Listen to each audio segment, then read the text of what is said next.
Hello and welcome, everyone. Welcome to another episode of the Health, Wisdom, and Wealth Show. I'm VLYNN HAWKINS. I am your host, and my esteemed guest today is Dr. Angela Crawford. And I'm excited to be in this conversation because it's not one that you hear about a lot. It's not the conversation that most people are in when they're talking about living their best, most powerful lives. So I'm excited to bring this to you today. I'm going to tell you a little bit about Dr. Crawford, and then we're going to get right into questions. Dr. Angela Crawford is a licensed psychologist with over 2 decades of experience. She's got a long interested, or she's long been interested in holistic approaches to support clients in healthy mind, body, and spirit while creating more authentic and fulfilling lives. She's had extensive experience in providing individual and group psychotherapy, mind-body therapies, and trauma reprocessing. She's certified as a master vegan lifestyle coach and educator through Main Street Vegan, and holds a certificate in plant-based nutrition from the Colin Campbell Center for Nutritional Studies at e-Cornell. Dr. Crawford is currently conducting research for a book on the transformative impact of a plant-powered vegan lifestyle for emotional well-being.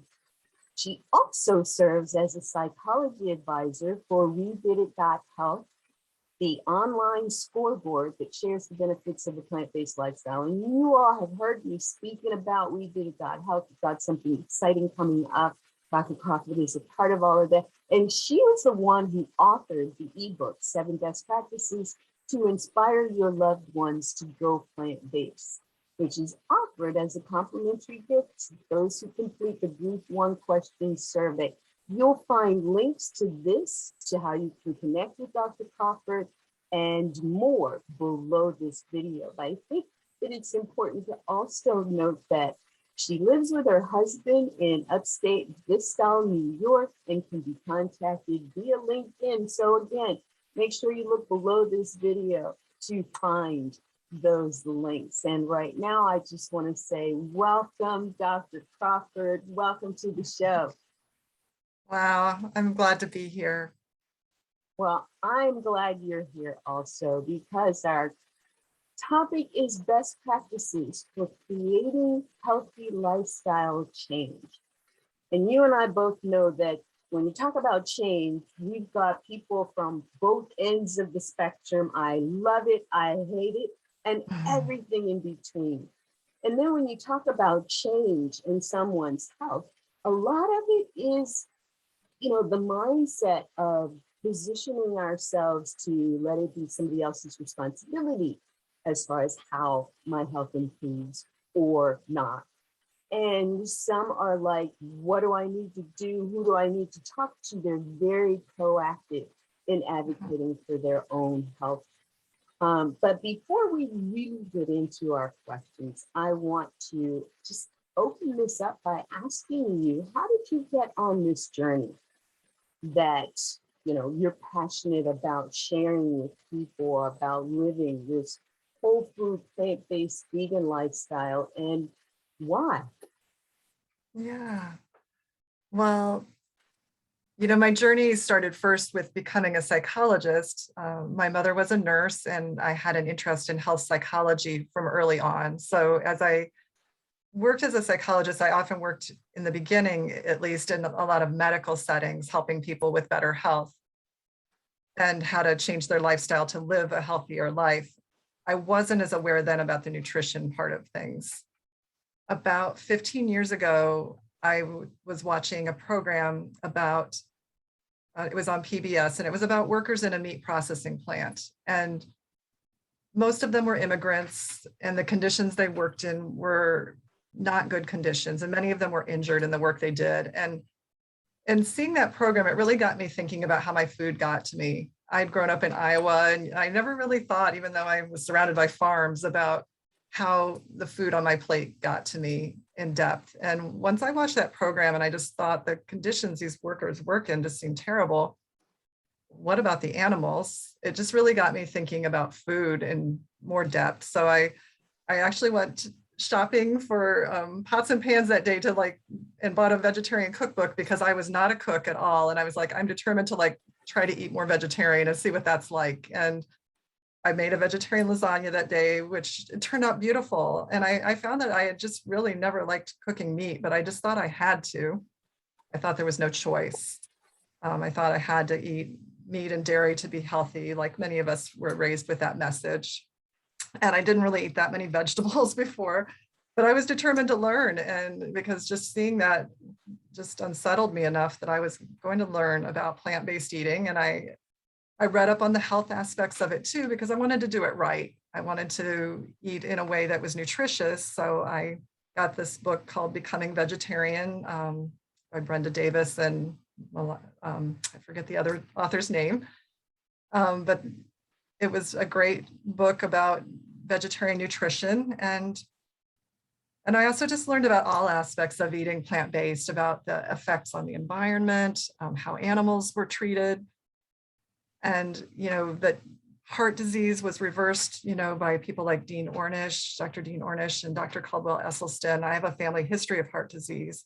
So it just seemed like a win-win choice on every level. So over time, first I became vegetarian and, learned to cook, learned new recipes, and shared it with my husband, then boyfriend's family, and they enjoyed it too. And I became a really good cook over time. And then eventually, a few years ago, I decided to go fully vegan, partly for health reasons, because I had found dairy had a negative effect on me in terms of sinuses and skin issues, and probably digestive issues too. And also just realizing that the way dairy cows are treated was not any kinder than any other animal in animal agriculture. And I just felt to be fully aligned with my values and my health, I really needed to make that shift. So a few years ago, I went fully vegan, with both food and also just trying to have all my items be cruelty-free and free of animal products as best I can. And it was a journey at first, I will say, because the social aspects were the hardest part for me. Vegetarian was hard enough. And then now I'm at a birthday party and not eating the traditional birthday cake, things like that. It was another step for me to learn to speak up for myself. And it wasn't easy at first, but I just started thinking through situations ahead of time so I'd be prepared and, and maybe speak to the host ahead of time, bring food with me, all those things. I learned to be proactive, and now there's no looking back. And I've become really passionate about bringing this together with my work as well, because I feel like my background as a psychologist can help in some way for people that want to go on this journey of changing their lifestyle, whether they do it for their health, whether they do it for caring for animals, or whether they do it for the planet, or all of the above. So I, started the research for this book that I'm working on about, exploring how being vegan or plant-based has changed people's lives in mind, body, and spirit. Because so many people think it's a negative change and that it's like giving things up, but the people I know find that it's actually abundance and joy. So I'm sharing some of the positives of this lifestyle and just, continuing to discover what that path is going to be. That's where I'm at now.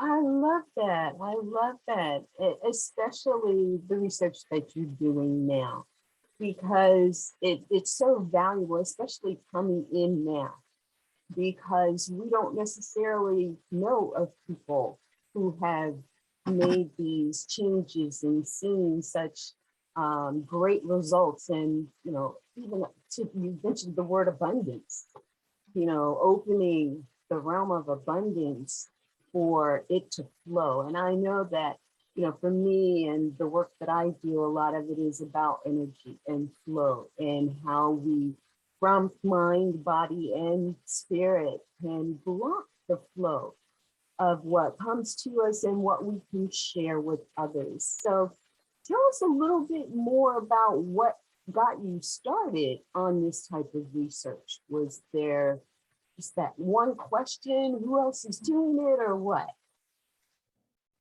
Yeah, well, I've always had an interest in people's stories. And, earlier in psychology, some of my research was interviewing people on different topics. And I also had been a journalism major before too. So I'm always kind of interested in how people find their way on a journey and what are the changes that they experience on that journey. And with veganism, again, I feel there's so much negativity in how it can be portrayed in the media. And even myself, before I became vegan, had no idea what someone would eat that was vegan. It just seemed extreme to me.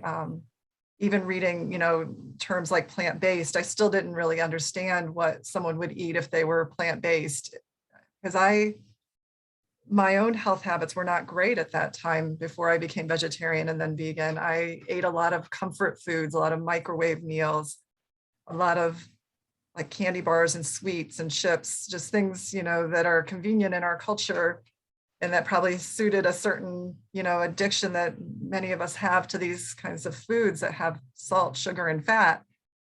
And so for me, discovering like that I can feel better with plant-based food, and actually that there's like no regrets choosing this path. In fact, it's helped connect me with a purpose. I always had seen myself as an introvert before too. I've shared that before and people are like, you don't seem like one. Well, I think it's because I found my passion, and I was always content to live a pretty private life before. I would not have been on something like this. And, I never had a website even until a few years ago because, I really didn't see a need for it. But because of my passion for this and finding a purpose and knowing that like there's something I can do to make a difference for things that really matter to me, like our planet and people's health and, caring for animals. So I wanted to share, there's so many people I've met who are plant-based or vegan who really report a very positive change that comes with it, that they feel like they've awakened in some way and that they're living aligned with their spiritual values, their personal values. I wanted to be able to capture that. And so I surveyed about 300 vegans and I've interviewed about 65 in more depth. And I'm really now at the stage to like look at what are the core themes that are really coming up for across the different people I've spoken to and putting those into what the kind of outline for my book will be. But I know some of the themes are things like what I just mentioned, like purpose and passion, a sense of alignment with values, and a sense of being interconnected with all beings, with all life.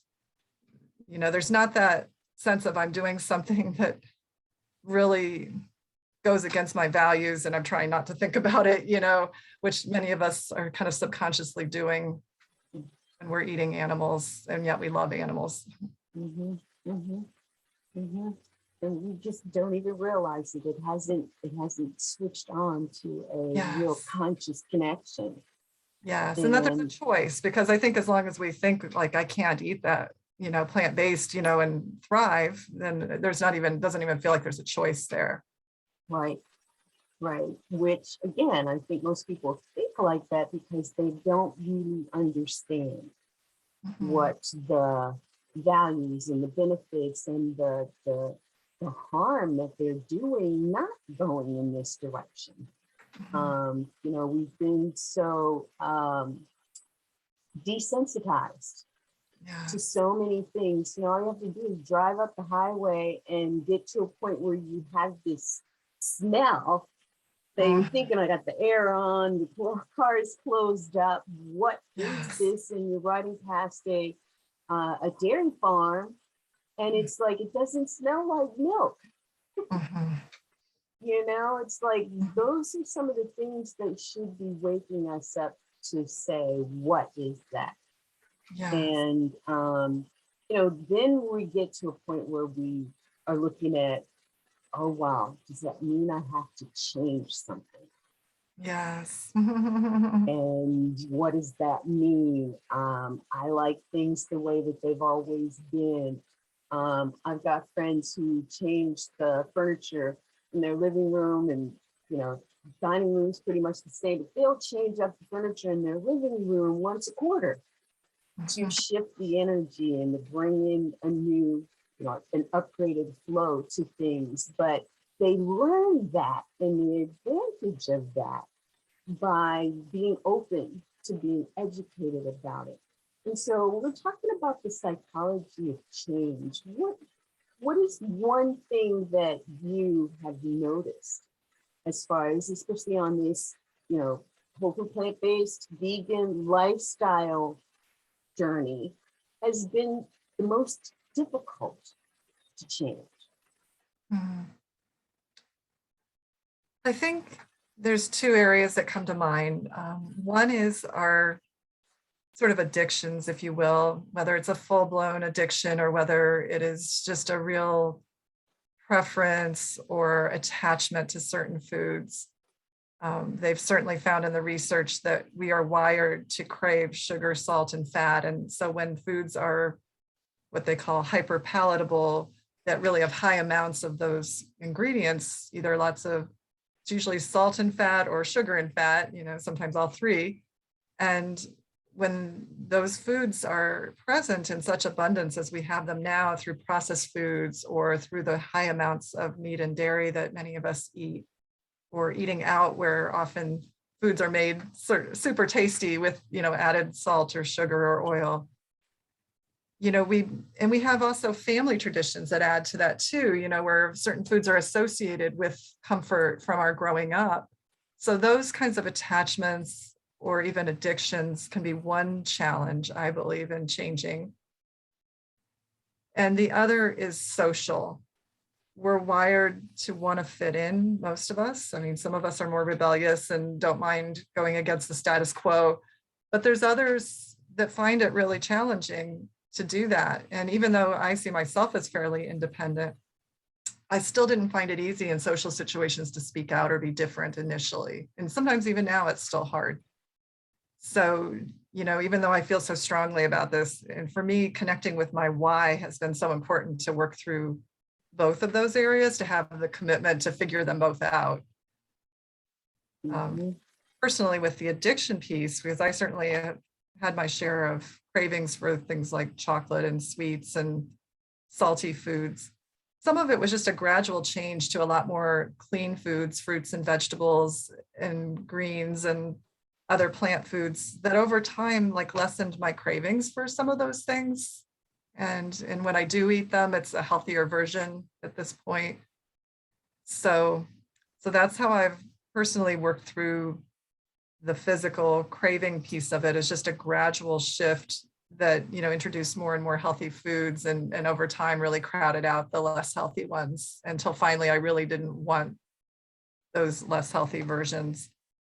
The social part, it's been more maybe practicing how to speak up and really connecting with my reasons for it, that, my health, my values, and wanting to hopefully be a role model for other people to change in a healthy way, because I want other people to be healthy too. I want to support other people on their health journeys.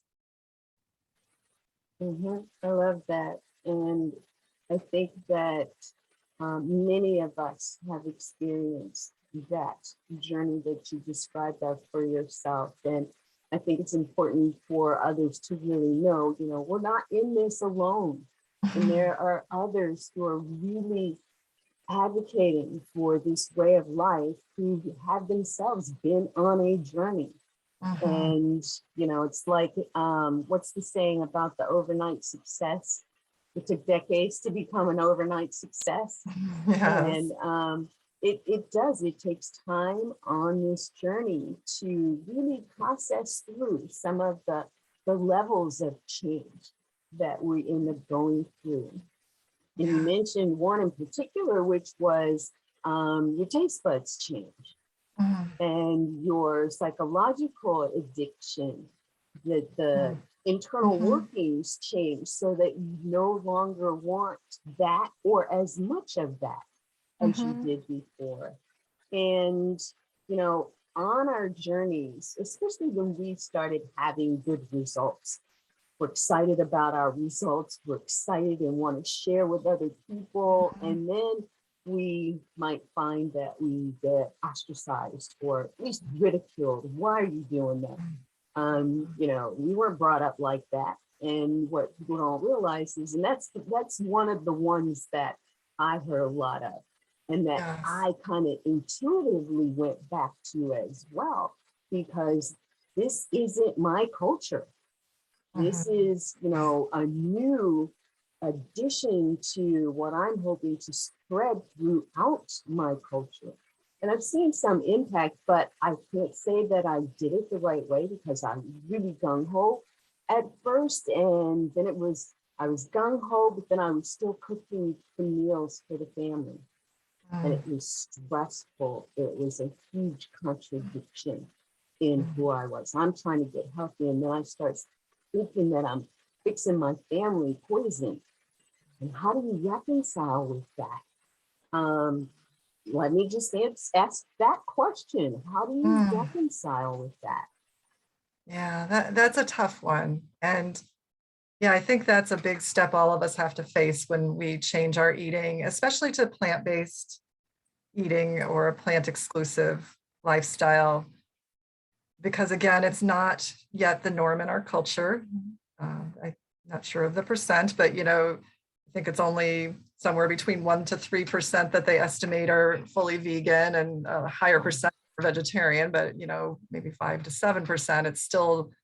We're still the minority. So it is hard because others don't always understand that it is a healthy lifestyle. They don't know the research because it isn't shared readily in the media, at least not often.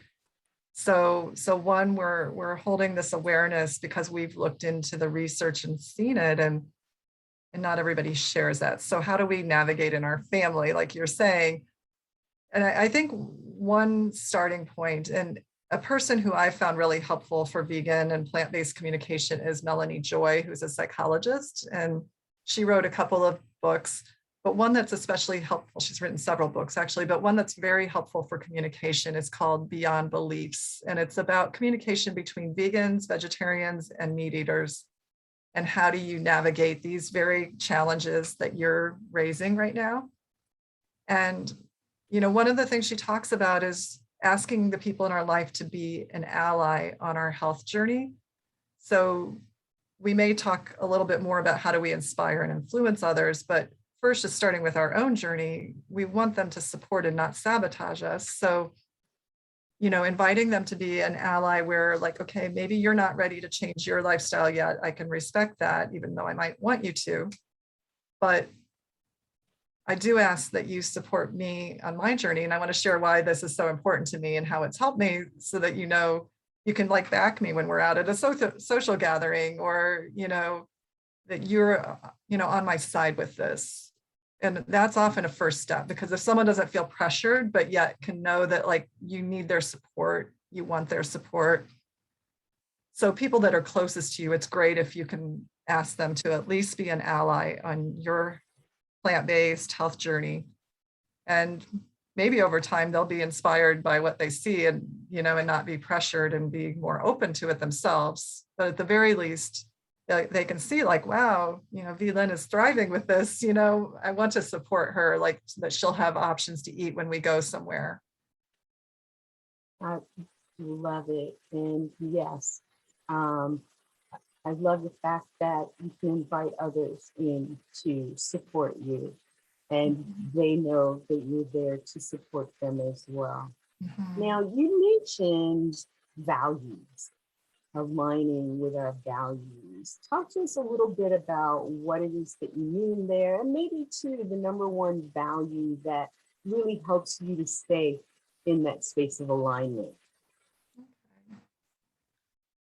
Sometimes it's helpful now and then to explore and reconnect with what our values are. And periodically I'll be in classes where they ask me to do that. And I always find it helpful to explore that, because often there will be a list of all kinds of potential values you might hold. And I'm sure you could Google it and find a list of values and just kind of see which ones really resonate. And often they'll have you narrow it down to 5 or 3 that really speak to you as your core values.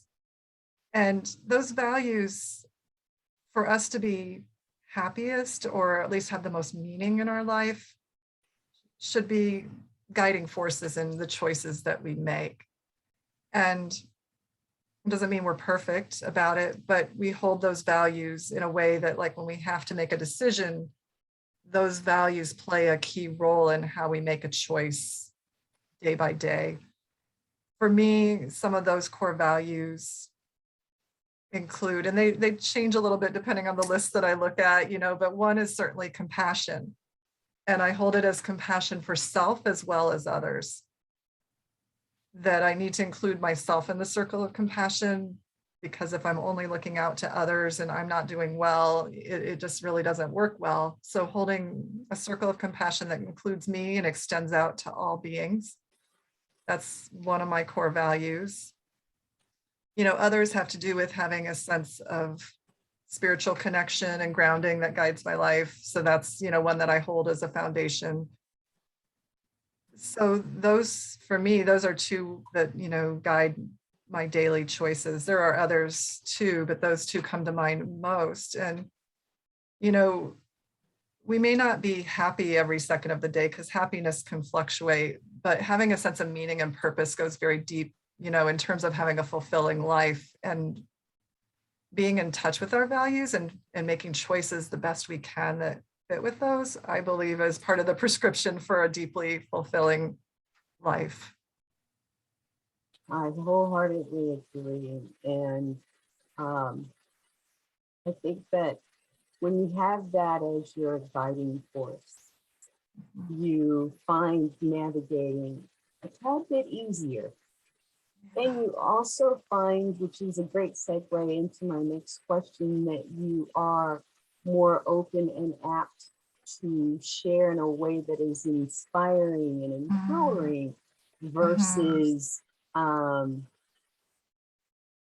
put it a more of a forceful way, a push. It's the whole power versus force. Would you rather have power, or would you rather be the result of force? There's something to change.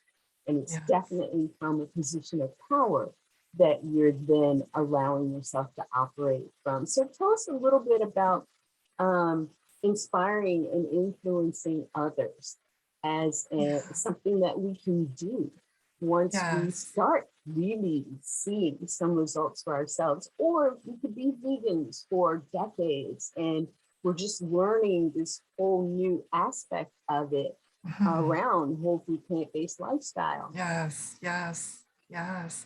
Yeah, and that actually came up in my research, that some people who had been vegan for ethical reasons later found the whole food, plant-based aspects of it and really helped their health really become much better. And sometimes it went the other way. People that became plant-based for health reasons over time learned all the other reasons as well and wanted to share, those reasons. So in terms of influencing and inspiring others, yes, I think as many of us learn all these reasons that eating plant-based can be beneficial, we do come to a point, many of us, that we want to inspire others. Sometimes we feel pretty demoralized about doing that because of that pushback that, you sort of referenced earlier, that sometimes people don't always respond positively.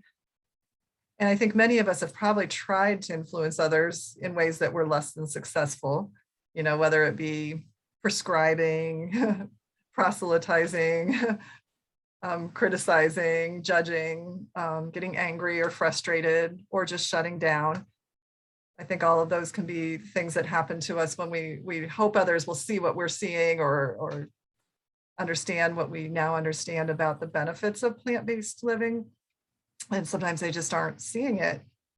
So for me, I think initially I was a little impatient, and it took me stepping back and realizing, like, I wasn't born vegetarian or vegan. There was a process for me to learn what I've learned. And once I understood Dr. Melanie Joy's work too, that helped, because she teaches that we're steeped in a system called what she calls carnism, which is a belief system that it's natural and normal and ethical and appropriate to eat certain animals. And since we're all raised with that as our foundation, it takes some inner work, I believe, and some transformation to be open to new possibilities that maybe that we don't, at least at this time and age, for many of us that have abundant resources, it isn't natural or nor needed necessarily to have to eat animals. So I've learned over time to have compassion that it's a journey. Like change itself is hard for people. Even people that are wanting to make a change it's often there's 2 steps forward and 1 step back on anything we're trying to change. And then you add in that this is a lifestyle change that's more than a lifestyle change. It's really a change in our core beliefs often that is part of making this shift. And so it's given me more compassion for people not being where I am, on this part of the journey. There's places that I'm still growing, so really having more compassion for people and their process and trying to meet them where they're at and trying to encourage people in ways that are inspiring and empowering rather than judgmental. So, and that's leads into some of the work that I've been doing alongside We Did It Health, because that is so much their mission is how do we inspire and empower people in positive ways to make these healthy plant-based lifestyle changes. Excellent, excellent. And yes, that takes me to, you authored an ebook for We Did It Health. Tell us a little bit about the content in the ebook, and we'll definitely share how people can do the survey and get a copy of it. And Sure. we'll talk about the next piece as well. Okay, that sounds great. Well, the ebook is called 7 Best Practices to Inspire Loved Ones to Go Plant-Based.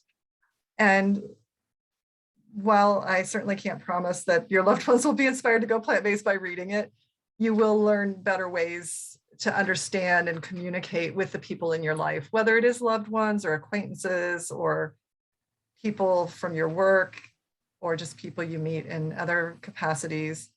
Sometimes our loved ones are actually the hardest ones to influence. I will add that because we have family dynamics and histories that sometimes make them less likely to listen to us, but that's another story in and of itself. But the ebook gets into, first of all, recognizing where is the person in their own process of readiness.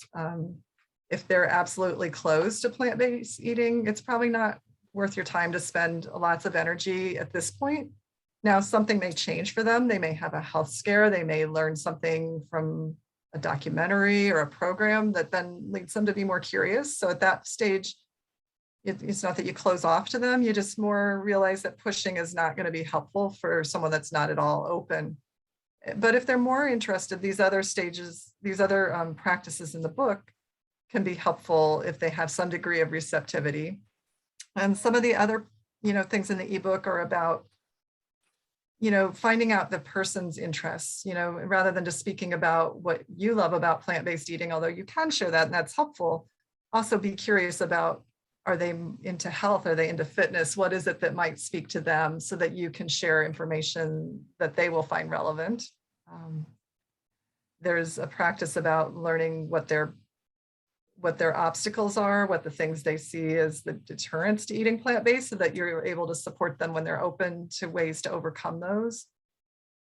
There's being a great role model. That is often the best thing we can do, is just embody a really healthy, positive lifestyle that makes them curious and open.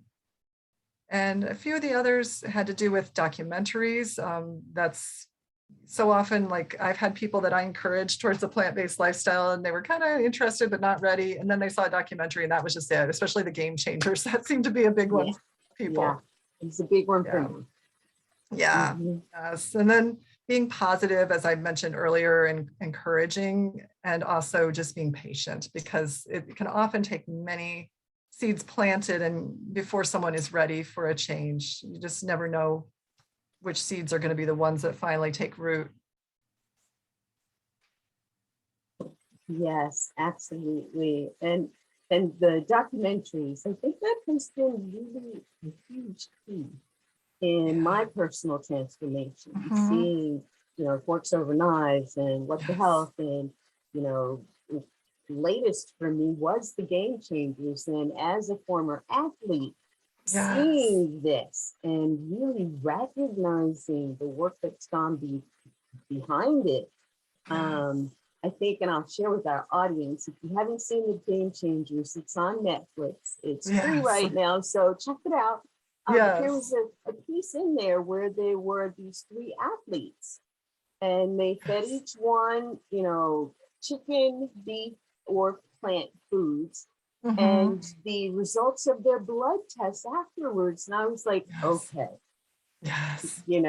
I don't need to know anything else. Yes. And it really was you can step a short step or you can step a tall step. It was a tall Mhm. step for me Mhm. in this process of growth. And I hope that others will look at that as well. Now, I wanted to ask you about how your work is being introduced in what's coming up for We Did It Health, which is our first annual summit, Mhm. certification and training. Yeah. And where does the ebook fit? Where does the psychology of change fit? You're a Yeah. presenter. So tell us a Yeah. little bit about what you're contributing here. Yeah. Well, this is really exciting. So on June 23rd, Thursday, June 23rd, we're having both live in person as well as virtual summit that you're playing a great role into helping support. So I appreciate that. Thank you. Some really amazing speakers.